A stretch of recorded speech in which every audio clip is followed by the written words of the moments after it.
안녕하십니까. 기사퍼스트의 권호석입니다. 자, 데이터베이스 5번째 시간이고요. 이번 시간 정규화 아주 중요합니다. 자, 정규화 말씀을 드릴 거고, 그리고 데이터베이스를 이용하는 방법, 자, 관계 데이터 연산을 이용을 해서 데이터베이스를 이용을 합니다. 자, 관계 데이터 연산에는 두 가지가 있어요. 첫 번째는 이제 관계 대수가 있고요. 자, 두 번째는 관계 해석이 있습니다. 일단 문제가 관계 대수와 관계 해석을 비교하는 문제가 출제가 되고요. 그리고 관계 대수가 좀 더 자세하게 출제가 됩니다. 그래서 관계 해석은 특징 정도만 여러분들 알고 계시면 되겠습니다. 이번 시간에 배우실 내용을 한번 정리하고 들어가도록 하겠습니다. 자, 여러분들 지금 학습하고 계시는 내용은 데이터베이스 7강까지 데이터베이스 설계, 그리고 데이터베이스를 구축하고 이용하는 방법에 대해서 여러분들이 학습하고 있습니다. 자, 데이터베이스 설계 자체 순서가 중요하죠. 개념적 설계, 논리적 설계, 물리적 설계. 특히 개념적 설계에서는 ER 모델이 중요하고요. 자, 논리적 설계에서는 관계형 모델이 중요하다라고 말씀을 드렸습니다. 자, 관계형 데이터 모델에서 우리가 논리적 설계 단계에서 정규화라는 작업이 추가로 작업이 진행이 돼야 돼요. 자, 이전 시간에 우리 논리적 설계 배우셨잖아요. 그죠? 자, 그 작업에다가 정규화라는 작업이 추가가 돼야 됩니다. 자, 정규화라는 것을 간단하게 제가 보여드린 적이 있습니다. 테이블이 하나 있으면은 이 테이블을 분리해서 이렇게 두 개로 나누는 이런 작업을 정규화라고 말씀을 드렸습니다. 그래서 이번 시간에 좀 더 자세하게 왜 정규화를 해야 되는지, 그리고 정규화를 하는 각 단계에 대해서 말씀을 드리겠습니다. 자, 먼저 관계형 데이터 모델링. 자, 데이터베이스 모델링에서 관계형을 예를 들어서 다시 한번 정리를 하도록 하겠습니다. 자, 데이터베이스 설계라는 것은 현실 세계에 있는 다양한 업무 프로세스를 실제 컴퓨터 내에 데이터베이스를 물리적으로 구현을 하는 과정을 얘기를 하는 거죠. 제일 먼저 해야 될 것은 그 프로세스를 요구사항을 수집하고 분석을 해야 됩니다. 자, DBA라든지 프로그램을 개발하는 응용 프로그래머. 자, 그 사람들은 개발자지 그 업무에 대해서는 잘 모르죠. 그래서 그런 자료를 이제 수집을 하는 거예요. 예를 들어서 이제 조직도라든지 업무 분장표라든지 업무별 흐름도, 인터뷰했던 내용들, 입출력 장표, 기존 시스템에 분석한 결과, 그리고 새로운 요구사항, 자, 이런 것들을 정리를 해서 요구사항 분석표라는 것을 만들죠. 자, 이 요구사항 분석표를 일반화시키는 단계가 개념적 데이터베이스 모델링 과정이 되겠습니다. 자, 일반화하게 되면 만들어지는 산출물이 ER 모델이라는 것이 만들어지죠. 자, 이 ER 모델을 가지고 우리가 논리적 설계 단계에 들어가는데, 논리적 설계 모델이 세 가지가 있었는데 그 중에 하나를 이제 선택을 해야 돼요. 그래서 예를 들어서 이제 관계형을 선택을 했다 그러면은 논리적 데이터베이스 모델링 과정에서 관계 스키마가 만들어지는 거죠. 자, 관계 스키마라는 것은 릴레이션 스키마, 한마디로 표, 구조가 만들어진다. 자, 그렇게 생각을 하시면 되겠습니다. 자, 그리고 논리적 데이터베이스 모델링 과정에서는 특별히 목표 DBMS 이론에 맞춰서 적용을 시켜야 돼요. 우리가 하고자 하는 것이 관계형이다. 그리고 관계형 중에서 오라클을 하겠다, 오라클로 DBMS를 구축을 하겠다라고 했을 때는 그 이론에 맞도록 설계를 해야 됩니다. 자, 그리고 이번 시간에 배우실 이제 정규화도 논리적 데이터베이스 모델링 과정에서 꼭 필수적으로 해야 될 작업이 되겠습니다. 자, 논리적 데이터베이스 모델링이 끝나고 이제 관계 스키마가 만들어지면은 이제 물리적 데이터베이스 모델링 과정이 들어가는 거죠. 자, 물리적 데이터베이스 모델링 과정은 물리적 구조로 만들어주는 겁니다. 실제 이제 저장할 수 있도록 만든다는 얘기죠. 자, 논리적 데이터베이스 모델링은 여러분들, 설계하는 사람 입장에서 만드는 거고요. 물리적 데이터베이스 모델링은 실제 컴퓨터에 이제 저장하기 위해서 데이터베이스를 표현하는 이제 과정이 되겠습니다. 자, 그 예로는 이제 속성의 데이터 타입이라든지 사이즈 같은 것들도 정의를 해야겠죠. 만일 id라는 속성이 있으면은 그 id는 문자형이 돼야 된다. 그리고 사이즈는 10자리로 하겠다라고 정의를 해야만 물리적인 공간에 저장을 할 수가 있겠죠. 그리고 데이터 사용량도 분석을 해야 되고요. 사용자의 업무 프로세스를 또 분석을 합니다. 그리고 역정규화라는 작업이 필요한데, 역정규화는 정규화가 테이블을 분리하는 과정이라면은 역정규화는 다시 테이블을 결합하는 단계가 되는 거예요. 자, 그럼 왜 분리했다가 왜 다시 원래대로 되돌리느냐? 물론 전체를 다 그렇게 하는 건 아니고요. 일부 많이 사용이 되는 테이블 같은 경우에는 분리하는 것보다는 다시 하나로 만드는 것이 전체 시스템에서는 좀 더 효과적이라고 볼 수가 있습니다. 그래서 역정교하는 작업도 물리적 데이터베이스 모델링 과정에서 필요하다. 자, 그렇게 생각을 하시면 되고요. 자, 중요한 것은 이런 이제 흐름을 이제 이해를 하시는 것이 중요한 거고요. 자, 이런 거 시험에 안 나오죠. 안 나옵니다. 시험에 안 나오고요. 이번 시간에 이제 관련된 것은 이제 논리적 데이터베이스 모델링이니까 이 과정에서 이제 정교 과정이 이루어지고 그 다음 이제 관계 데이터 연산이라든지 관계 대수는 다음 시간에 배워야 할 이제 SQL. 자, SQL을 이용을 해서 데이터베이스를 이용을 합니다. 그래서 이번 시간까지 해서 이제 설계 단계가 다 끝나는 거예요. 다 끝나고 다음 시간부터는 이제 데이터베이스 이용하는 방법인 SQL에 대해서 이제 설명을 드릴 겁니다. 자, 그 SQL의 이론적 근거가 되는 것이 관계 데이터 연산 중에서 관계 대수가 되는 겁니다. 아시겠습니까? 그래서 관계 데이터 연산에서 관계 대수가 사실은 그렇게 많이 출제되지는 않고요. 자, 이런 이론적 근거를 가지고 SQL이 만들어졌다라고 생각을 하시면 됩니다. 자, 어느 정도 이제 정리가 되었습니까? 자, 그러면은 이제 정교화부터 해서 말씀드리겠습니다. 자, 정교화를 하는 이유는 데이터의 중복을 방지하고 보다 효율적으로 데이터를 저장하기 위해서 정교화 작업을 합니다. 자, 결과적으로 이제 릴레이션, 테이블을 이제 분리를 하는데, 분리하는 이유가 이제 삽입, 삭제, 갱신. 자, 이런 삽입, 삭제, 갱신을 할 때 이상 현상이 발생을 하는데 그 발생 가능성을 줄이기 위해서 그런 거예요. 자, 자세한 것은 뒤에 말씀을 드릴 건데 일단 키워드 기억을 하십시오. 자, 정교화를 하는 이유는 중복 때문에 그래요. 데이터의 중복 때문에. 물론 데이터베이스가 중복을 최소화하지만은 설계하는 과정에서 중복을 허용할 수가 있어요. 그래서 정교화 과정에서 그 중복 가능성 있는 것들을 분리를 해버리는 거예요. 분리하고, 자, 이런 중복 때문에 발생하는 이상이 삽입, 삭제, 갱신이라는 이제 데이터에 대한 이제 이상 현상이 발생이 되는 겁니다. 그래서 이런 이상 현상의 가능성을 줄이는 과정, 작업이 이제 정교화가 되는 겁니다. 자, 다음 페이지에 상세하게 이상에 대해서 설명을 드릴게요. 자, 그럼 정교화 단계. 첫 번째 단계는 이제 1정교형이고요. 자, 두 번째 단계는 제2정교형, 그 다음 3정교형, 이렇게 해서 각 정교형별로 해서 키워드들을 잘 정리를 하셔야겠습니다. 먼저 제1정교형에 대해서 말씀을 드릴게요. 자, 제1정교형은 반복되는 속성을 제거한다. 그래서 모든 속성이 원자 도메인, 자, 원자 값을 가질 수 있도록 분리하는 과정을 1정교형이다. 그렇게 얘기를 합니다. 자, 예를 들어서 말씀을 드릴게요. 현재 회원 테이블이 있습니다. 보시면은 K001이라는 사람이 수강 과목. 자, 이 사람이 정보 처리와 커마를 수강 과목으로 신청을 했네요. 그죠? 자, 현실 세계에서는 가능합니다. 가능하지만은, 이렇게 데이터베이스를 설계하면 안 돼요. 나중에, 이런 중복 때문에 이상 현상이 발생할 수가 있습니다. 자, 제가 말씀을 드렸죠. 속성은 원자값을 가져야 되는데 현재는 어떻습니까? 원자값이 아니죠. 다중값을 가지잖아요. 정보 처리란 값, 그리고 커말이란 값을 지금 중복해서 가지고 있는 거예요. 그죠? 원자값을 가지고 있지 않습니다. 자, 그럼 어떻게 하겠습니까? 원자 도메인만으로 될 수 있도록 테이블이 정규형을 거쳐야 됩니다. 자, 어떻게 하면 되겠습니까? 자, 요렇게 분리하시면 돼요. 자, 테이블 분리하는 겁니다. 요렇게. 그래서 왼쪽은 이제 회원 관련된 정보들만 하나 테이블로 만들고요. 자, 우측은 수강 관련된 내용으로 해서 테이블 하나 만드는 거예요. 자, 이게 1정규형의 결과가 되는 겁니다. 그래서 현재 보여주는 이 테이블은 1정규형의 대상이 되는 거예요. 그래서 1정규형에 위배되는 테이블이다. 왜 위배가 되느냐? 자, 그것은 반복되는 속성이 있죠. 이런 속성들, 그죠? 원자값을 가지지 않잖아요. 맞습니까? 그래서 이런 속성들은 원자값을 가질 수 있도록 분리를 해줘야 됩니다. 자, 분리하게 되면 어떻습니까? 자, 보시면은 수강 과목이 이렇게 하나씩 값들이 저장이 되어 있습니다. 그래서 중복이 발생하지 않는 거죠. 자, 분리하게 되면 이제 회원 테이블은 이제 상위 테이블이 되고요. 자, 수강은 이제 하위 테이블이 되고, 상위 테이블에 있는 기본 키가 하위 테이블의 외래 키로 이렇게 정의가 되는 겁니다.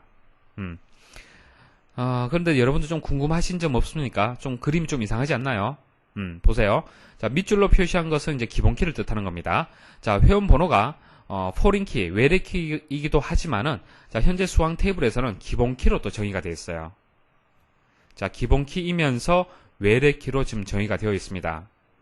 근데 기본키는 제가 두 가지 특성이 있다고 그랬죠. 뭡니까? 중복되지 않고 널 값을 가질 수 없다. 왜? 개체 무결성이 위배되기 때문에. 맞습니까? 근데 회원 번호를 보시면 어때요? 중복되네요? 이 잘못된 거 아닙니까?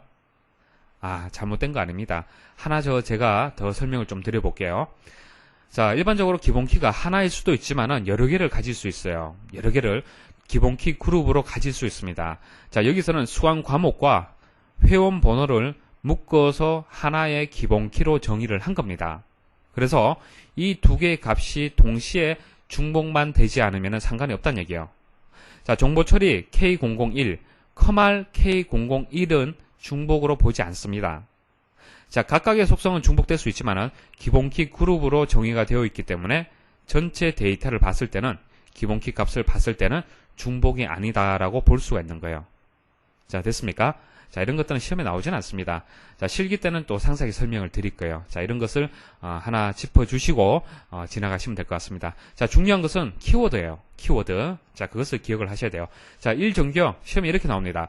반복되는 속성을 제거한 뒤 모든 속성이 원자 도메인만으로 되어 있는 정경이 무엇이냐라고 했을 때 1정경을 선택할 수 있으면 돼요. 시험에는 이렇게까지 나오지 않습니다. 아시겠습니까? 자, 이상 현상에 대해서 말씀드릴게요. 릴레이션에서 일부 속성들의 종속으로 인해 데이터의 중복이 발생하여, 자, 중복.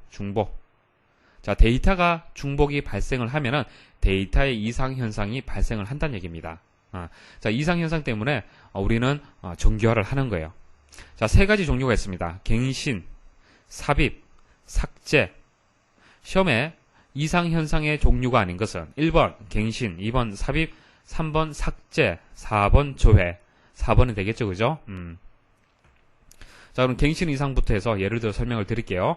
자, 갱신 이상은 반복된 데이터 중에 일부만 수정되면 데이터의 브리치가 발생을 한다. 자, 이상이라는 사람의 주소를 변경할 경우, 자, 이상이라는 사람의 주소를 변경할 경우 모든 속성의 주소를 변경해야 된다. 자, 이상이라는 사람의 이제 튜플이 값이 여러 개 있죠, 그죠? 그러면 하나만 수정해서는 안 된다는 얘기예요. 만일 이상이라는 사람이 부산으로 이사를 했습니다. 근데 데이터베이스를 이제 관리하는 사람이 첫 번째 튜플에 있는 값만 수정을 하고 나머지 튜플에는 수정을 못했어요. 데이터 중복이 발생하면 그럴 수도 있겠죠. 자, 그럼 어떻게 될까요? 만일 택배를 발송하는 회사다라고 했을 때 이상이라는 사람에 대한 물건을 택배 발송할 때는 부산으로 보내야 됩니까? 서울시로 보내야 됩니까? 부산으로 보내는 게 맞는데 이 데이터로 봐서는 서울시로 갈 수도 있겠죠. 문제가 발생한다는 얘기예요. 그래서 데이터의 불일치가 발생을 한다. 언제? 갱신 이상일 때. 삽입 이상. 불필요한 정보를 함께 저장하지 않고는 어떤 정보를 저장하는 것이 불가능하다. 수강 과목을 MOS라고 추가를 하고 싶어요. 기사 퍼스트에서 현재 개설된 과목이 정보처리 커말 사무자동화 워드입니다. 여기다가 MOS라는 과목을 개설하고 싶어요.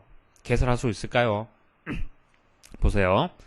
자, MOS라고 개설을 해서 과목 내용을 F라고 줬습니다. 자, 그런데 보세요. 회원 번호가 기본키로 정의되어 있습니다. 그러면은 기본키는 반드시 입력을 해야겠죠. 여기다가 K003이라고 입력을 해볼게요. 자, 내가 원하는 것은 기사 퍼스트에 MOS라는 과목 자체를 개설하는 거지 이 과목을 수강하는 사람이 누군지는 알 수가 없어요. 아직 개설을 하지 않았기 때문에 수강 등록을 할 수가 없잖아요. 그죠?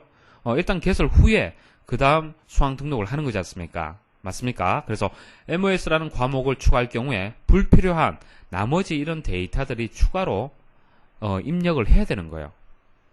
이런 것들, 이게 삽입 이상이라고 그런 거예요. 정확한 데이터가 유지가 안 되겠죠. 뭐 등록한 사람이 없는데 등록한 사람이 있는 것처럼 또 입력이 돼야 되는 겁니다. 자, 삭제 이상. 유용한 정보를 함께 삭제하지 않고는 어떤 정보를 삭제하는 것이 불가능하다.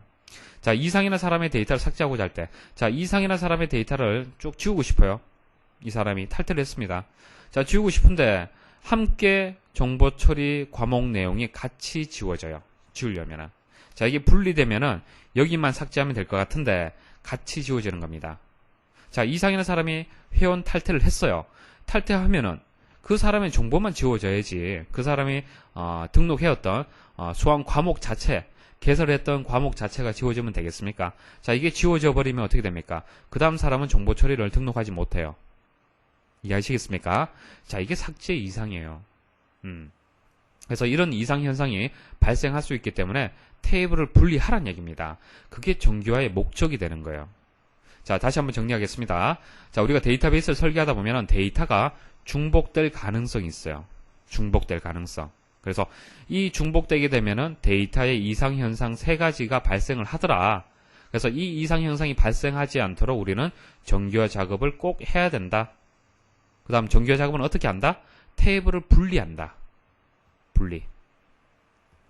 그 중에서 1정규형은 어떨 때 정규화를 한다? 자, 1정규형은 이제 속성의 값이 원자 값을 가지지 않고 반복되는 속성을 가질 때, 그때 이제 속성의 값을 원자 도메인으로 바꿔주는 것을 1정규형이라고 얘기를 하는 겁니다. 자, 그럼 두 번째 단계인 2정규형을 말씀을 드릴게요. 자, 1정규형이고, 자, 이게 무슨 뜻이냐면은, 무조건 1정규형 후에 2정규형을 할 수가 있어요. 우리가 계단을 오른다고 생각을 해보십시오. 물론 뭐 2개씩 올라갈 수도 있지만은 일반적으로 계단 하나 오르고 또 하나 오르고 또 하나 오르고 이렇게 되는 거지 않습니까? 그래서 정규화도 1정규형 후에 2정규형을 하는 거지 1정규형 작업하지 않고 2정규형을 바로 못해요. 이해하시겠죠? 자, 1정규형이고 현재 테이블은 1정규형을 만족하는 겁니다.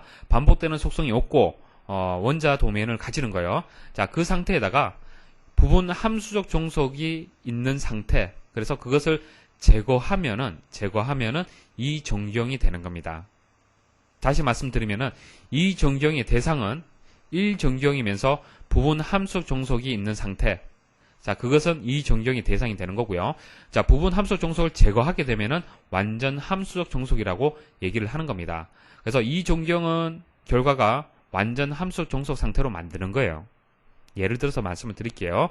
자, 일단 종속에 대한 개념을 설명을 드리겠습니다. 자, 함수적 종속. 자, 부분 함수적 종속이고 완전 함수적 종속이죠. 그러면 함수적 종속에 대해서 이해를 하셔야겠죠.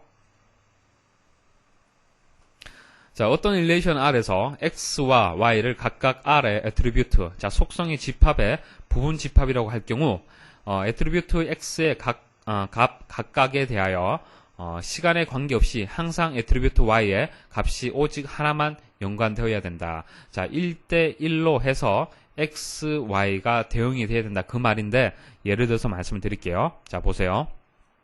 자, 회원 번호를 알게 되면 결정할 수 있는 것이 어떤 것들이죠? 자, 회원 번호를 알게 되면 여러분들 기사 퍼스트 아이디 알게 되면 이름 알 수 있죠. 맞습니까? 자, 그것을 함수적 종속 관계로 표현을 하게 되면 이렇게 표현할 수 있어요. 회원 번호, 이름, 화살표로 이렇게. 자, 회원 번호를 알면은 이름을 결정할 수 있다. 1대1로 결정할 수 있죠. 회원 번호 하나, 이름 하나 1대1로 대응이 되잖아요. 이때를 함수적 종속이라고 얘기를 합니다. 자, 그리고 또 하나. 자, Y는 X의 함수 종속이라고 하고요. Y는 X의 함수 종속이라고 얘기를 하고, 이때 X를, 자, 회원 번호를 결정자라고 합니다. 자, 무엇을 결정하는 겁니까? 이름을 결정하는 거죠. 자, 그리고 이름을 우리는 종속자라고 얘기해요. 종속자. 자, 이해하시겠습니까? 자, 회원번호가 이제 결정자 역할을 하는 거죠. 이름을 결정할 수 있잖아요. 그래서 결정자라고 얘기하는 거고, 이름은 회원번호에 종속되어 있잖아요. 맞습니까? 회원번호가 바뀜에 따라서 이름은 바뀌지 않습니까? 그래서 이름을 종속자라고 얘기를 하는 겁니다.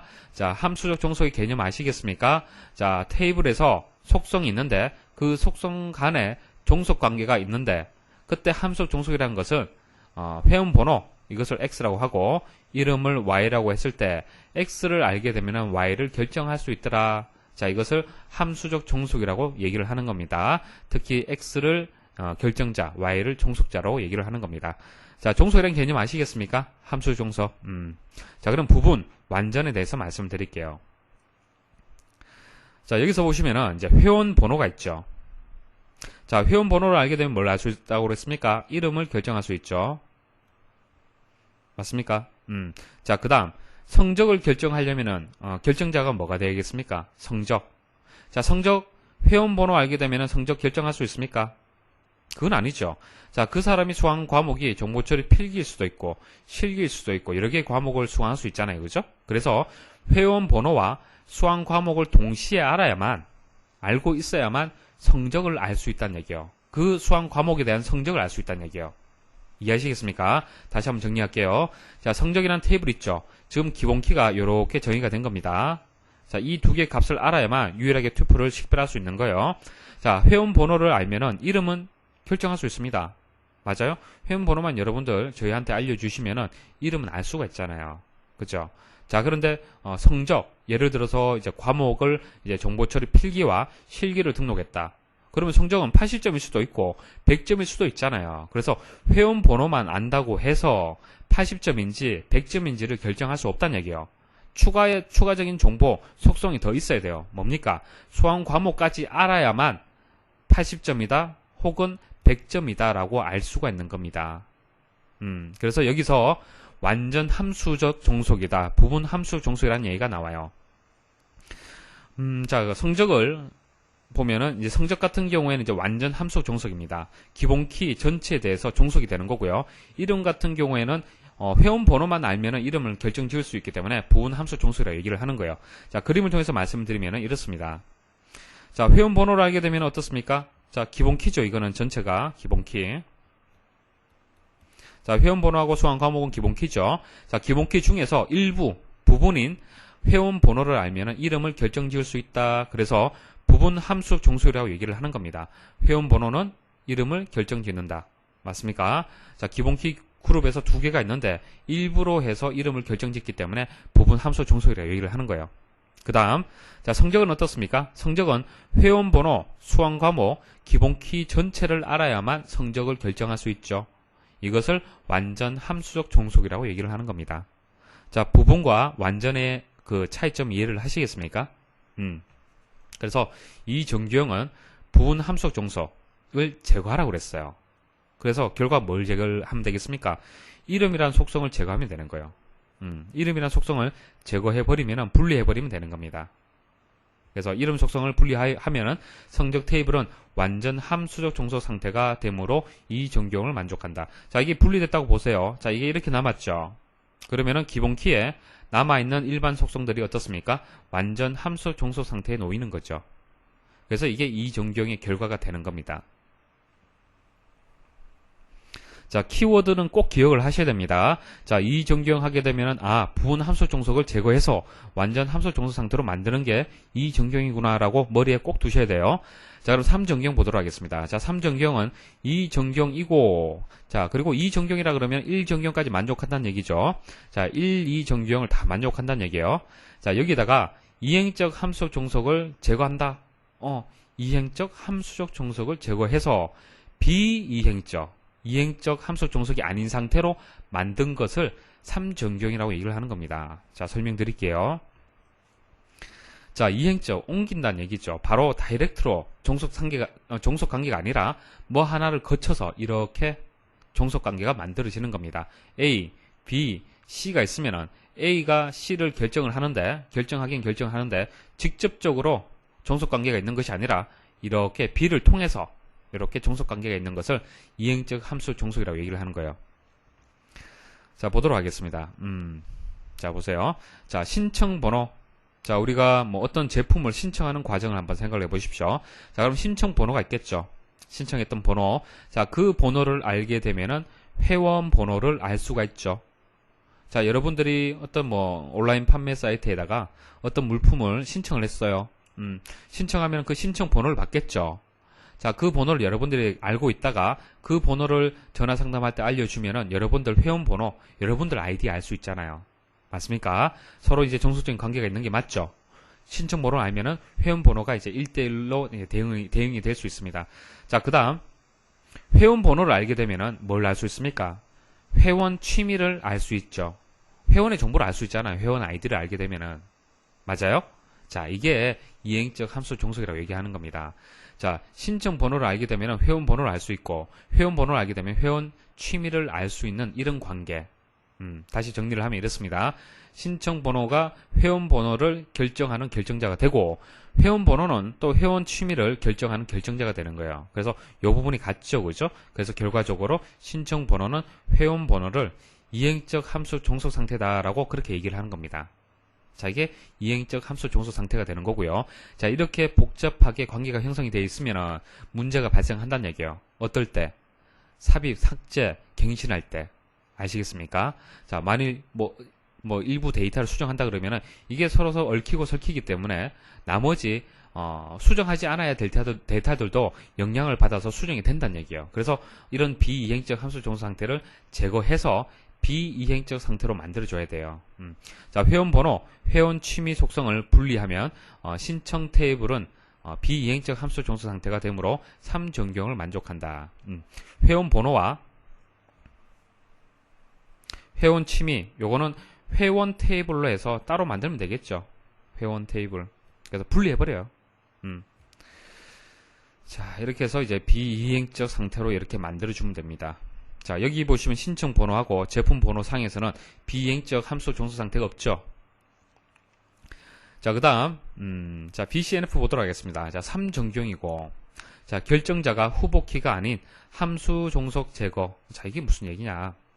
자, 결정자라는 얘기는 말씀을 드렸죠. 후보키 개념 아시죠? 자, 예를 들어서 말씀을 드리겠습니다. 자, 수강 테이블이 있습니다. 자, 학번이 있고요. 자, 그 학번에 대응이 되는 이제 과목, 그리고 교수가 있습니다. 보시면 아시겠지만은, 하나의 과목을 가르치는 교수가 한 사람만 있는 게 아니라 여러 사람이 존재할 수 있죠. 자, 프로그래밍을 강의하는 교수가 A도 있고 D도 있고 그렇습니다. 맞습니까? 자, 그리고 한 사람은 여러 개 과목을 수강할 수 있어요. 자, 001. 자, 자료구조도 들 수 있고 프로그래밍도 들 수 있습니다. 자, 이런 지금 수강 테이블이에요. 자, 이때 후보키가 무엇인지, 결정자가 무엇인지를 한번 보도록 하겠습니다.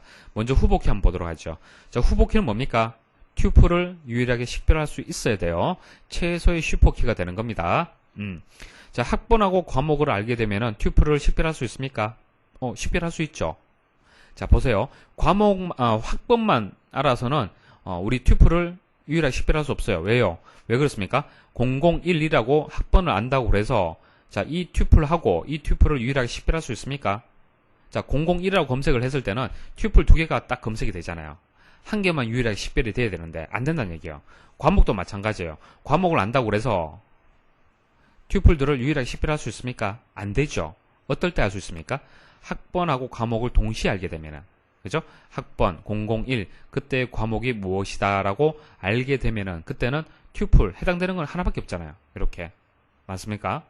그래서 학번하고 과목이 이제 후보키가 되는 거고요. 자, 또 하나 학번하고 교수도 이렇게 묶어서 후보키가 될 수가 있습니다. 자, 001이고 교수가 1일 때는 보시면 아시겠지만 튜플이 하나밖에 없어요. 그죠? 요거 하나. 그다음 001이고 B일 때, 교수가 B일 때, 담당 교수가 B일 때는 튜플이 하나밖에 없습니다. 자, 그래서 여기서 후보키는 이 두 가지가 후보키가 되고요. 그 다음 함수적 종속 상태를 보도록 하겠습니다. 자, 학번하고 과목을 알게 되면 무엇을 결정할 수 있습니까? 교수를 결정할 수 있죠. 자, 과목만 알아서는 교수를 결정할 수 없잖아요. 왜? 중복되기 때문에. 그렇지만은 학번하고 과목을 동시에 알게 되면은 교수를 유일하게 식별할 수 있습니다. 교수를 결정할 수가 있죠. 그래서 서로 이제 함수 종속 상태가 있는 거고요. 자, 그다음 교수를 알게 되면은 과목을 결정할 수가 있죠. 자, 교수 A라면은 그 사람은 프로그래밍을 이제 과목을 담당을 한다. B라면은 자료구조다. C라면은 자료구조다. C면은 뭐 자료구조다. D면은 프로그래밍이다. 알 수 있죠, 그죠? 자, 어떤 과목을 담당했는지를 알 수가 있잖아요. 이해하시겠습니까? 자, 그래서 함수 종속 상태가 이렇게 나왔고, 그때 결정자는 요렇게 결정자가 되겠죠. 맞습니까? 자, 그럼 후보키를 알게 되었고, 결정자를 알게 되었습니다. 자, 후보키 요렇게는 같지만은 어떻습니까? 교수라는 결정자는 후보키가 아니죠. 교수는 후보키가 될 수 없잖아요. 교수 A라고 안다고 그래서 튜플을 유일하게 식별할 수 있습니까? 튜플이 이렇게 중복돼서 검색이 되네요. 맞습니까? 후보키는 안 된다는 얘기예요. 그렇지만은 결정자는 될 수 있죠. 과목을 결정할 수 있는 결정자는 될 수 있잖아요. 이해하시겠습니까? 그래서 교수, 이게 문제예요, 지금 현재. 그래서 결정자가, 교수가 후보키가 아니다. 그죠? 그래서 제거해야 된다. 이게 BCNF예요. 자, 교수 속성이 결정자이나 후보키가 아니므로 교수 속성을 분리하면 수강 테이블은 모든 결정자가 후보키이므로 사전교형을 만족한다. 만약 교수가 없다고 생각해 보세요. 자, 교수가 없으면은 이제 나머지가 모두 이제 후보키면서 결정자가 되는 거죠. 자, 이렇게 해서 BCNF까지 말씀을 드렸는데 지금 제가 설명드렸던 이런 내용들 모르셔도 상관없습니다. 중요한 거는 결정자란 얘기, 후보키란 얘기가 나오면은 BCNF라는 얘기예요. 키워드를 잘 기억을 하십시오. 자, 사종경을 보도록 하겠습니다. 자, 이전까지 종경이 다 끝났다고 봤을 때 다치종속이라는 것을 제거를 해줘야 돼요. 다치종속. 이 키워드만 기억을 하시면 되는데 간단하게 설명을 드리겠습니다. 자, 함수적 종속은 이해를 하시겠죠? 아이디를 알게 되면 주인번호를 결정할 수 있다. 맞습니까? 이것을 우리는 함수적 종속이라고 얘기를 했고, 그럼 다치종속이 뭐냐? 자, 다치종속은 한 번에 여러 개가 대응이 되는, 여러 개가 종속되는 것을 얘기하는 거예요. 자, 아이디하고 수학 과목을 한번 생각을 해보십시오. 자, 아이디가 A001이다. 이 사람은 수학 과목을 정보처리 필기, 자, 정보처리 실기, 자, 이렇게 수강할 수 있죠. 맞습니까? 그래서 A001을 알았을 때 이렇게 여러 개 하고 대응이 될 때 속성 간에 이것을 다치종속이라고 얘기해요. 이런 다치종속이 있을 경우에는 데이터의 이상현상이 발생할 수 있습니다. 그래서 이런 것을 제거를 해줘야 돼요. 자, 하나만 대응이 돼야지 종속관계, 완전 종속관계에 있어야지 이런 다치종속관계가 있으면 문제가 생긴다는 얘기입니다. 자, 다치종속의 개념 이해를 하시겠습니까? 자, 표시는 우리가 이렇게 표시를 해요. 표기법은 이렇게. 자, 종속은 이렇게 표시하죠. 자, 종속은 1대1이잖아요. 다치종속은 1대 다가 되는 겁니다. 그래서 1대 다라는 표시를 이렇게 해줘요.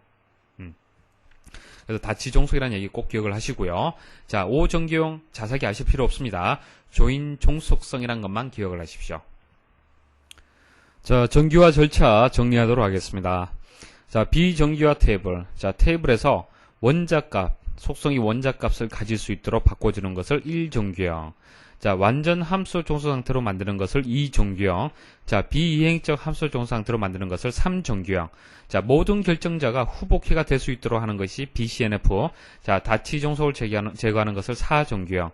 자, 조인 종속성을 이용하는 것을 5정규형이라고 합니다. 자, 여기서 키워드 빨간색으로 제가 표시한 거 있죠. 이거 반드시 여러분들 기억하셔야 돼요. 자, 앞에 글자라도 꼭 기억을 하십시오. 자, 원, 완, 비, 결, 다, 조, 이렇게 앞 글자라도 반드시 기억을 하시길 바라겠습니다.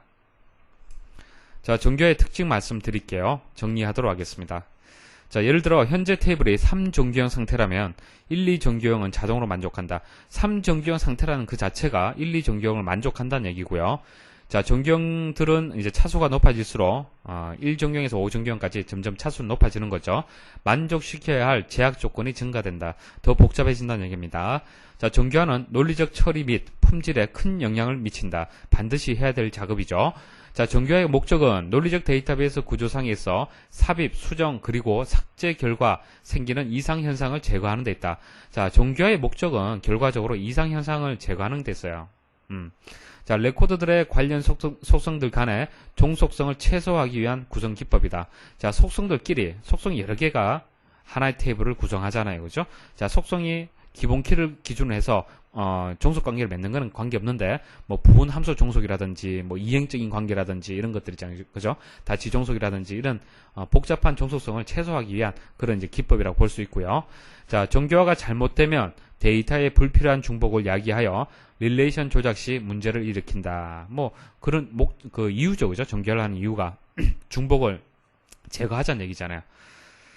자, 정규화되지 못한 릴레이션의 조작 시 발생하는 이상현상의 근본적인 원인은 여러가지 종류의 사실들이 하나의 릴레이션에 표현되기 때문에 그렇다. 테이블을 너무 크게 만들면 안 돼요.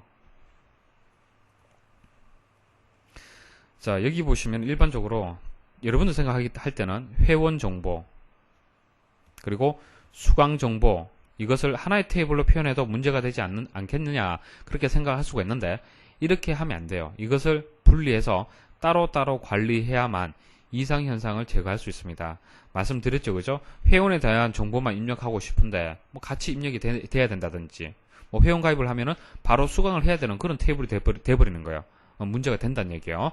그래서 테이블을 크게 하면 안 되고요. 종류에 따라서 나눠서 하나로 표현을 하는 것이 좋습니다. 자, 관계 데이터 연산에 대해서 말씀을 드리겠습니다. 자, 지금부터는 데이터베이스를 이용하는 방법에 대해서 이제 말씀을 드릴 거예요. 자, 이 관계 데이터 연산, 자, 이 이론을 이용을 해서 SQL이라는 것이 만들어졌어요. SQL은 다음 시간에 제가 설명을 드리겠습니다.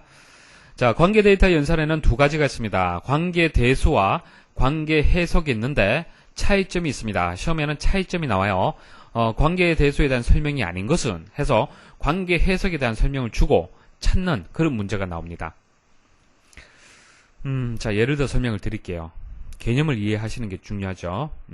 자, 데이터베이스가 있으면은 수많은 테이블들이 있죠. 자, 이것은 회원 테이블이다. 자, 이것은 수강 테이블이다. 자, 이거는 강좌 테이블이다.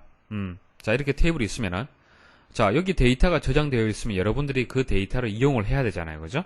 자, 이용하기 위해서 여기서 이 테이블 간에 어떤 연산을 해서 결과를 만들어야 돼요. 맞습니까? 관계 대수는 여기서 어떻게 연산을 할 거냐 이 절차 중심의 언어가 관계 대수예요. 자, 다시 우리가 기존에 현재 데이터베이스에 저장되어 있는 테이블 중에서 내가 어떤 결과를 만들어야 되는데 그 결과를 어떤 연산을 이용해서 어떻게 만들 거냐, 자, 그 절차 어떤 순서대로 해서 결과를 만들 거냐, 자, 그 절차를 중심적으로 하는 언어가 관계대수예요. 관계대수. 자, 그럼 관계 해석은 뭐냐? 관계 해석은 자, 회원이 어떤 강좌를 어떻게 수강을 하고 있다라는 그 결과만 관심 있게 본다는 얘기입니다. 그 결과만 정의하면 돼요. 그래서 원하는 정보가 무엇이냐? 그래서 결과 중심이에요. 결과 중심. 그래서 비절차적인 언어. 어떤 절차가 없습니다. 절차가 중요한 것이 아니라 결과가 중요하다는 얘기예요. 자, 차이점 이해를 하시겠습니까? 그래서 관계 대수는 절차적 언어, 어떻게 해서 결과를 만들 거냐, 그런 연산자와 관련된 거고요. 자, 비절차적인 언어인 관계 해석 같은 경우에는 결과 정의를 하는 것이 관심 있게 보는 겁니다. 자, 관계 대수는 이제 분류가 순수 관계 연산자가 있고 일반 집합 연산자가 있어요. 자, 뒤에 상세하게 설명을 드릴 겁니다. 자, 관계 해석은 튜플 관계 해석이 있고요. 도메인 관계 해석이 있습니다. 자, 관계 대수는 특별히 SQL의 이론적 기초가 되고요. 자, 관계 대수를 제가 이제 설명을 드릴 건데 다음 시간에 설명드릴 SQL하고 비슷하다라고 생각을 하시면 돼요. 자, 기본적으로 관계 해석과 관계 대수는 관계 데이터베이스를 처리하는 기능과 능력 면에서 동등하다. 자, 중심적인 게 좀 다르죠. 절차를 중심하고 결과를 중심한다는 것은 다릅니다. 그렇지만은 결과적으로 기능과 능력 면에서는 동등하다. 자, 관계 해석으로 표현한 식은 관계 대수로 표현할 수 있다. 서로 표현 방법이 다를 뿐이지 결과는 동일하다는 얘기입니다. 자, 관계 대수의 종류 먼저 말씀을 드릴게요. 자, 순수 관계 연산자, select, project, join, division 이런 것들이 있고요. 일반 집합 연산자, 집합은 아시죠? 교집합, 합집합, 차집합, 그죠? 이런 것들이 있고, 카테시언 프로덕트는 이제 곱하기 생각하시면 되겠습니다. 자, 시험에는 관계 데이터 연산 중에서 자, 관계 대수가 있고 관계 해석이 있는데 관계 해석은 시험에 나올 수가 없어요. 왜냐하면은 어떤 과정을 중시하는 게 아니죠. 결과를 중시하는 거기 때문에 결과보다는 어떻게 할 거냐, 연산자를 어떻게 이용을 해서 결과를 만들 거냐라는 것을 시험에서 내기가 편하다는 얘기예요. 그래서 관계 대수를 좀 더 상세하게 제가 이제 말씀을 드릴 겁니다. 관계 해석은 지금 이제 표를 통해서 말씀드린 그 정도만 알고 계셔도 돼요. 자, 관계 대수 중에서 select 한번 보도록 하겠습니다. select. 자, 릴레이션에서 주어진 조건을 만족하는 튜플을 검색하는 것이다. 자, 기호는 그리스 문자로 이제 시그마 기호를 이용을 한다. 자, 예를 들어 설명을 드릴게요. 자, 수강생 테이블 있죠. 자, 수강생 테이블에서 자, 김길현이라는 사람의 튜플 정보를 알고 싶다. 자, 이런 경우가 있겠죠. 자, 데이터베이스 내에 수강생 테이블이 있는데, 자, 김길현이라는 사람의 과목과 주소와 수강료, 이름 해서, 자, 이 값을 알고 싶다는 얘기예요. 자, 그러면 어떤 연산을 해야 되느냐? 어떤 연산자를 써야 되느냐? 셀렉트를 쓰면 된다는 얘기예요. 셀렉트. 그때는 튜플이 검색이 되는 거예요. 튜플. 그래서 행이 되는 거죠. 그래서 수평적인 연산이다. 그렇게 얘기를 하고요. 형식은, 명령어 형식은 이렇습니다. 자, 시그마, 그 다음 조건, 그 다음 릴레이션 이름. 그래서 시그마, 조건이 어떻게 됩니까? 이름이 김길현이다. 자, 이게 속성이죠. 자, 속성이 김길현일 때, 그때의 수강생 테이블에서 그때의 튜플들. 자, 이것을 검색하라. 자, 쉽죠? 그렇게 어렵지 않죠? 자, 수강생 테이블에서 속성이 이름인 김길현, 그때의 값이 김길현인 그때의 튜플을 검색하라. 자, 이거 계속 제가 셀렉트라든지 프로젝트라든지 말씀을 드릴 건데 혼란을 느낄 수 있어요. 행인지 열인지 시험에 나오면은 혼란스러울 수가 있는데 암기하시는 방법 말씀을 드릴게요. 자, 셀렉트에서 S를 생각하십시오. S. 요렇게 어떻습니까? 가로죠, 가로. 맞아요? 가로. 그래서 수평적인 연산이 되는 겁니다. 그리고 튜플이 되는 거예요. 그리고 기호, 시그마, 이것도 나오거든요. 시그마의 C자를 생각하십시오. 발음이 S죠. 그렇게 해서 셀렉트는 시그마, 그리고 행이다라는 것을 꼭 기억을 하십시오. 자, 프로젝트 말씀을 드릴게요. 릴레이션에서 주어진 조건을 만족하는 속성. 프로젝트는 속성이에요. 속성을 검색하는 겁니다. 자, 형식을 보도록 하겠습니다. 파이, 속성, 릴레이션 이름. 그래서 파이, 그 다음 이름, 그 다음 수강생. 이렇게 하면은 수강생 테이블에서 이름 속성을 검색하라. 이렇게 되는 거예요. 그래서 결과가 이렇게 되는 겁니다. 이것도 셀렉트하고 비슷하죠. 셀렉트는 이제 행이고, 프로젝트는 이제 열이 되는 겁니다. 또 암기하는 방법 말씀을 드릴게요. P 생각하시면 돼요. 프로젝트의 P. 열이 되죠. 먼저 위에서 아래로 열을 먼저 생각해 주셔야겠죠. 그래서 속성, 열, 수직적인 연산, 그리고 파이 할 때 파이를 P 발음 생각하시면 되겠죠. 그래서 파이하고 관련이 있고, 기호로, 프로젝트는 파이, 그리고 열, 속성을 검색을 한다. 자, 꼭 기억을 하십시오. 자, join은 두 개의 릴레이션, A와 B에서 공통된 속성을 연결하는 것이다. 자, 이런 경우 많을 겁니다. 그죠? 회원 테이블이 있고, 수강 테이블이 있으면은, 자, 회원 테이블이 있고 수강 테이블이 이렇게 분리되어 있죠. 자, 정규화 과정 거치게 되면은 하나의 테이블로 만드는 것이 아니라 이렇게 분리하지 않습니까? 그런데 내가 알고 싶은 데이터는 여기도 있고 여기도 있죠. 어떤 학생이, 어떤 회원이 어떤 과목을 수강한다. 자, 그 정보를 알고 싶은 거예요. 그러면 여기 있는 데이터와 여기 있는 데이터를 묶어서 검색 결과를 만들어내야 돼요. 그게 조인을 이용해서 할 수 있는 겁니다. 자, 조인을 하려면 공통되는 속성이 있어야 돼요. 보세요. A가 있고, B가 있고, B가 있고, C가 있잖아요. 그죠? 그러니까 B값, B 속성, 이게 조인 속성이 되는 겁니다. 연결고리가 되는 거예요. 회원과, 그 다음, 자, 수강이란 테이블이 있으면은, 회원 번호, 회원 아이디, 자, 여기도 회원 아이디가 있고, 여기도 회원 아이디가 있으면은, 회원 아이디를 가지고 서로 조인을 할 수가 있겠죠. 그것을 생각하시면 돼요. 자, 그래서 같은 값을 가질 때, 자, B1, 그리고 또 B1이 여기 있네요. 자, B2, B2. 그래서 요렇게. 자, 조인 속성이 같을 때, 그것을 가지고 이렇게 결과를 만드는 겁니다. 두 가지 표현 방법이 있는데요.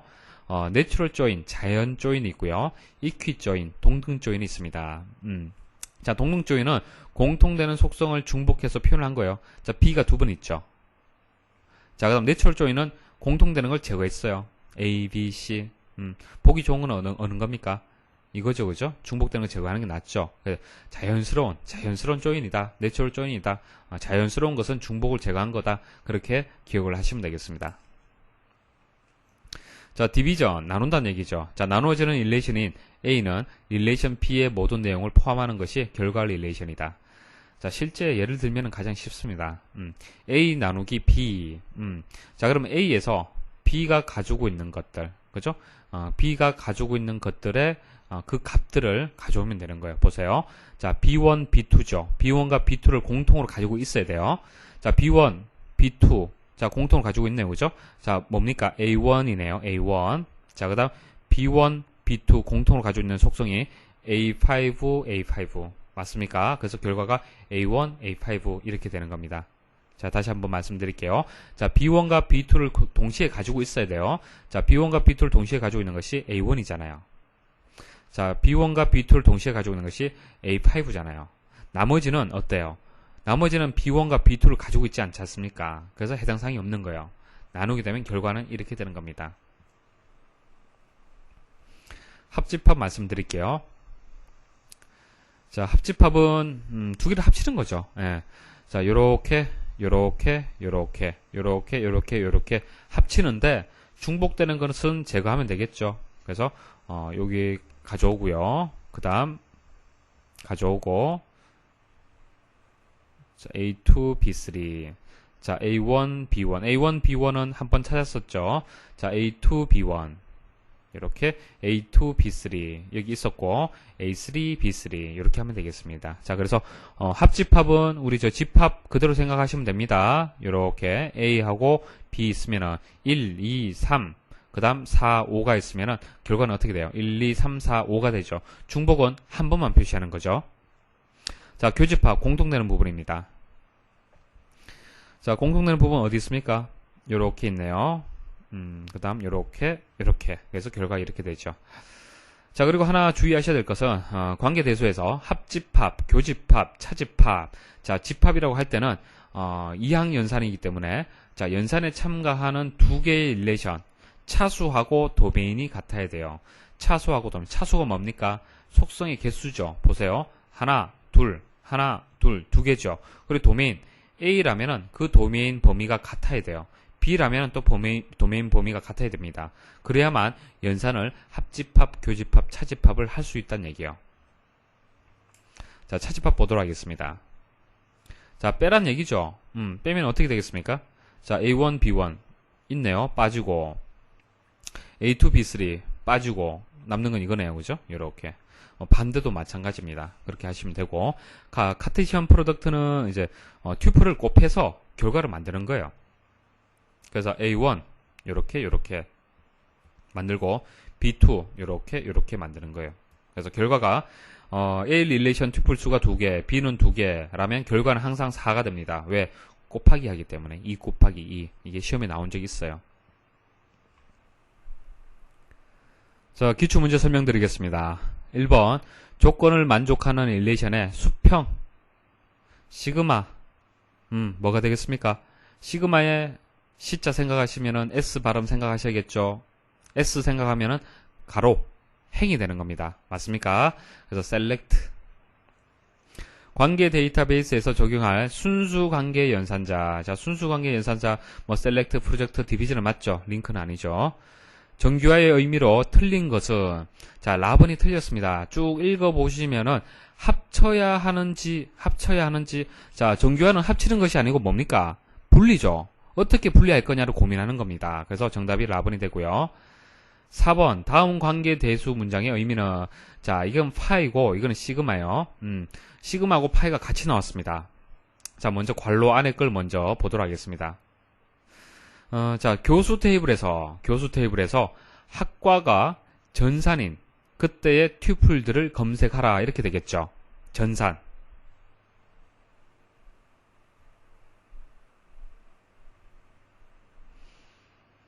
자, 학과가 있으면은 전산도 있고 비전산도 있겠죠. 그때의 튜플 요것을 찾으라는 얘기입니다. 자, 그 다음 그때의 이름 속성 그때의 이름 속성을 검색하라는 얘기죠. 자, 이름 있으면은 그때의 요 값만 이제 검색이 되는 겁니다. 자, 뭐가 답이 되겠습니까? 자, 전산학과 교수들의 이름을 검색하죠. 이게 적당하겠네요. 5번 릴레이션 R에서 R에는 10개의 튜플이 있고 자, 다른 릴레이션 S에는 5개 튜플이 있을 때 2개의 릴레이션 R과 S의 교차곱 카테시언 프로덕트 곱하기 얼마입니까? 50. 테이블에서 특정 속성에 해당하는 열을 선택하는데 사용되며 결과로는 릴레이션의 수직적 부분 집합 뭐예요? P 생각하셔야겠죠. P 프로젝트 관계형 데이터베이스의 릴레이션을 조작할 때 발생하는 이상 현상에 관한 설명으로 적절하지 않는 것은 자, 데이터의 종속으로 인해 발생하는 이상 현상에는 삭제, 삽입, 갱신이 있다. 이거 맞는 것 같죠?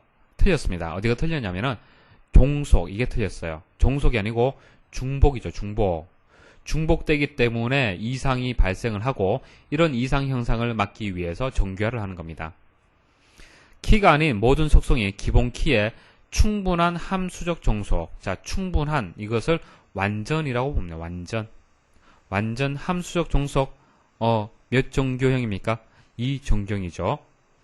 제3정교형에서 보이스 코드 정교형 BCNF 자 보이스 코드 정교형으로 정교화하기 위한 작업 자 BCNF에서 뭐합니까?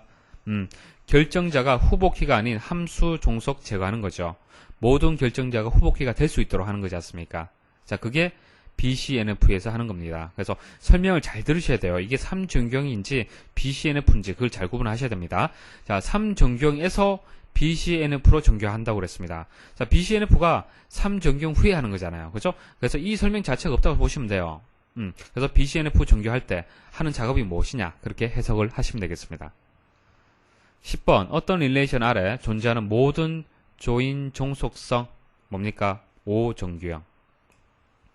관계 데이터베이스에 있어서 관계 대수 연산이 아닌 것은 포크. 관계 해석에 대한 설명으로 옳지 않는 것은 릴레이션 조작을 위한 연산의 집합이다. 자, 관계 해석은 뭡니까? 결과 중심이죠. 비절차적이라고 말씀을 드렸습니다. 비절차적. 그래서 어떤 연산하고는 관계없어요. 연산은 뭡니까? 과정이죠. 맞아요? 자, 어떻게 할 거냐? 절차 중심일 때 우리가 이제 관계 대수에 대한 설명이 되는 겁니다. 그래서 라번이 틀렸어요. 자, 13번. 어떤 릴레이션에 속한 모든 도메인이 원자값만으로 되어 있는 릴레이션. 자, 원자값. 자, 도메인이 원자값만으로 되어 있어야 된다. 자, 1정교형이 되겠죠. 자, 정교화의 목적으로 거리가 먼 것은 자, 릴레이션을 분해하여 연산 시간을 감소시킨다. 자, 정교화를 하는 목적. 물론 분해를 시키는 것은 맞습니다. 자, 분리하는 건 맞는데 연산 시간을 감소시킨다. 이 말은 틀렸어요. 자, 생각을 해보십시오. 자, 릴레이션이 하나로 되어 있을 때와 두 개로 되어 있을 때. 자, 하나에서 내가 원하는 데이터를 조회해서 찾는 것과 두 개에서 동시에 내가 원하는 데이터를 조인해서 결과를 이끌어내는 거하고는 시간 차이가 있습니다. 자, 분리하게 되면은 데이터의 여러 가지 무결성 유지는 좋겠지만은 시간은 좀 더 걸린다고 보셔야 됩니다. 그래서 연산 시간을 감소시킨다는 이 말이 틀렸죠. 자, 다음 중 SQL의 합집합 연산이 제대로 수행되는 경우는 자, 가번이 정답인데요. 자, 두 테이블에서 속성 개수가 같고 자, 속성 개수가 같다는 얘기는 뭡니까? 차수를 얘기하는 거죠. 자, 차수가 같고 그리고 대응되는 각 속성들의 도메인이 같으나 자, 도메인까지는 같아야겠죠. 그죠? 자, 속성명이 다른 경우 자, 속성명이 다른 경우는 상관이 없어요. 속성명은 다를 수 있습니다. 자, 우리가 합집합을 하는데 자, 대문자 A, 대문자 B, 소문자 A, 소문자 B 이렇게 한다 하더라도 상관이 없어요. 자, 문제는 이 속성의 개수, 차수가 같으냐, 그리고 A와 대응되는 A, 소문자 A가 그때의 도메인의 범위가 같으냐, 그게 중요하다는 얘기입니다. 자, 이름은 달라도 상관이 없다는 얘기입니다. 16번, 관계 해석을 옳게 설명한 것은, 자, 관계 해석은 뭡니까? 비절차적이죠. 자, 과정을 중시하는 것이 아니라, 자, 결과가 중요하다는 얘기예요. 그래서 어떤 데이터를 가져올 거냐, 무슨 데이터를 가져올 거냐, 자, 그것이 중요하다는 얘기죠. 나번이 정답이 되겠습니다. 17번, 관계 대수의 연산 중에서 두 릴레이션의 교차곱을 수행하기 때문에 두 릴레이션의 공통 튜플 수와 관계가 없는 것은, 자, 여기서 키워드가 되는 것은 이제 교차 곱이 되겠습니다. 자, 교차 곱은 어떻습니까? 자, 이게 2행이고 2행이면은 결과는 어떻게 돼요? 4행짜리 릴레이션이 만들어지는 거죠. 그래서 뭐 공통된 튜플이 상관이 없이 단지 튜플과 튜플의 교차 곱을 결과로 만들어내는 겁니다. 자, 이것을 우리는 카티션 프로덕트라고 얘기를 하죠. 다음의 조건을 모두 만족하는 정규형은, 자, 문제 잘 보셔야 됩니다. 모든 도메인은 원자 값이고, 자, 여기까지는 뭡니까? 1정규형이죠. 자, 기본키가 아닌 모든 속성들이 기본키에 대해 완전 함수 종속, 여기까지는 2정규형. 그리고 이행적 함수 종속 관계가 제거되었다. 자, 이 말은 비이행적 함수 종속을 얘기하는 겁니다. 그래서 3정규형을 얘기를 하는 거죠. 자, 그러면 이게 뭡니까? 1정규형입니까? 2정규형입니까? 3정규형입니까? 자, 결과는 3정규형이겠죠. 왜냐하면은 3정규형이라는 얘기는 1, 2정규형을 만족한다는 의미가 포함이 되어 있습니다. 그래서 결과가 답번이 되겠습니다. 자, 2008년도 기출문제 보도록 하겠습니다. 자, 뭐 특이한 내용은 없습니다. 기존의 기출문제와 유사하게 출제가 되었습니다. 자, 한번 보도록 하죠. 자, 관계대수의 프로젝트 연산의 연산자 기호가 어떻게 되느냐. 간단한 문제죠. 암기하는 요령까지 말씀을 드렸습니다. 자, 프로젝트 할 때 P, 그리고 파이 할 때 P, 같은 P잖아요. 그죠? 그래서 가번이 정답이 되겠습니다. 자, 그렇게 기억을 하시면 되고요.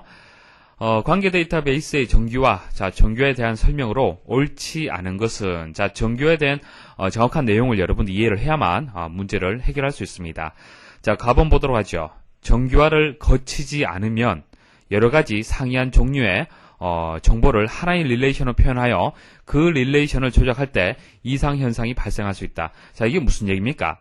결과적으로 정규화를 거치지 않았을 때 어떤 문제가 발생하느냐, 그죠? 이상 현상이 발생한다. 그 설명을 얘기를 하는 겁니다. 자, 맞는 설명이고요. 자, 정규화의 목적은 각 릴레이션의 분산된 종속성을 하나의 릴레이션에 통합하는 것이다. 자, 맞는 설명 같기도 한데 틀렸죠. 자, 통합이라는 설명 자체가 틀렸습니다. 정규화는 뭡니까? 정규화는 종속성을 제거하기 위해서 분리하는 작업을 우리는 정규화다. 그렇게 얘기를 하는 겁니다. 그래서 통합이라는 설명 자체가 틀렸네요. 자, 이상현상은 데이터들 간에 존재하는 함수 종속이 하나의 원인이 될 수 있다. 자, 이상에 대해서 설명을 하는 거고요. 자, 정규화가 잘못되면 데이터에 불필요한 중복이 야기되어 릴레이션을 조작할 때 문제가 발생할 수 있다. 자, 정규화를 잘못했을 때 문제점에 대해 설명을 합니다. 그래서 결과적으로 뭐 중복이다, 종속성이다, 자, 이런 문제를 제거하기 위해서 정규화 과정을 거치는 거죠. 그래서 분리하는 과정을 정규화 과정이라고 얘기를 하고요. 여기서 정답은 나번이 되겠습니다. 자, 꼭 기억을 하셔야겠죠. 자, 정규화 과정 중에서 1정규형에서 2정규형 되기 위한 조건은, 자, 1정규형에서 2정규형, 자, 키워드만 기억을 하셔도 정답을 찾을 수가 있겠네요. 완전 함수적 종속이 되겠습니다. 키워드 꼭 기억을 하셔야겠죠. 그래서 정답은 이제 라번이 정답이 되겠습니다. 자, 1정규형을 만족하고 키가 아닌 모든 속성이 기본 키에 완전 함수적 종속되어야 한다. 자, 이게 2정규형의 정의가 되겠습니다. 자, 이렇게 해서 마무리하도록 하겠습니다. 수고 많이 하셨습니다.